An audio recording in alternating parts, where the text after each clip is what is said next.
Thank you for watching my video on solving a linear system part 2, and this one will cover substitution. And so in the previous video we talked about what a linear system was, or solving a linear system was. And solving a linear system just means finding a solution that fits both equations. And as I said before, there are several ways to do this. You have graphing, substitution, and elimination. This video will cover substitution. And so as you can see from the screen here, and I would encourage you to pause it and try to work it yourself, we have two equations, and we're trying to find which solutions, which x's and y's, will make these two equal. Basically, if we graph this out on a piece of graph paper, we would have two lines and they would intersect somewhere, and the intersection point would be the solution. But this is called substitution, so we're not going to actually use a graph. We're just going to use substitution, which is just simple algebra. So as you can see here, we have two equations, y equals 4x minus 9 and y equals x minus 3. To substitute, you're going to take one part of the equation and substitute it in. Well, if we know that x minus 3 equals y, then we can just substitute. So let's go over here. So we have y equals 4x minus 9.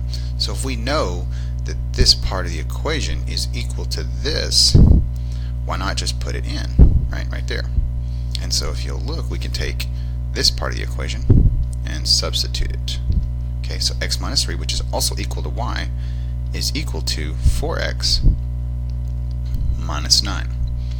Now, as you can see, we have just x's, so this will be pretty easy to find. All we have to do is combine like terms.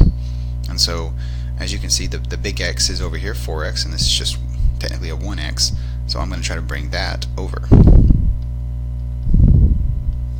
Okay, so we have 4x minus x, and that equals 3x minus 9.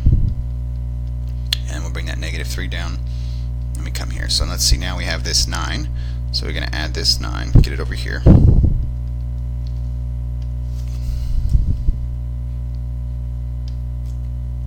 And let's see, 6 equals 3x. Okay, now these are going to cancel out. So we have 3x. Okay, divide by 3, divide by 3. And we can go ahead and just say x equals, and that would be 2. Now, the other way we would see it is x equals 2. So now you're probably wondering, well, before, when we were solving a linear system, we had 2 points. We had an x and a y. Well, the problem is we haven't figured out the y yet.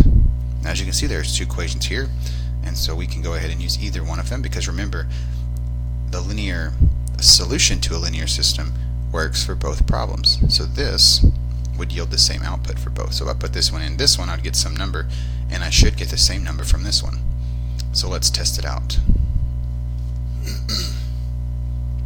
So we have y equals 4x minus 9. I'm just going to go ahead and plug this 2 in here and see what I get. So I'm going to go ahead and put it in for the x. Okay, so 4 times 2 is 8. 8 minus 9 is negative 1. So first I would think, okay, so my solution would be 2, negative 1. But does it work for both problems? Well, based on what I said in my previous video, it should, right? So we're going to go ahead and try it for the other one. Y equals x minus 3. So equals, okay, 2 minus 3. 2 minus 3 is negative 1. So if I plug in 2, I get negative 1.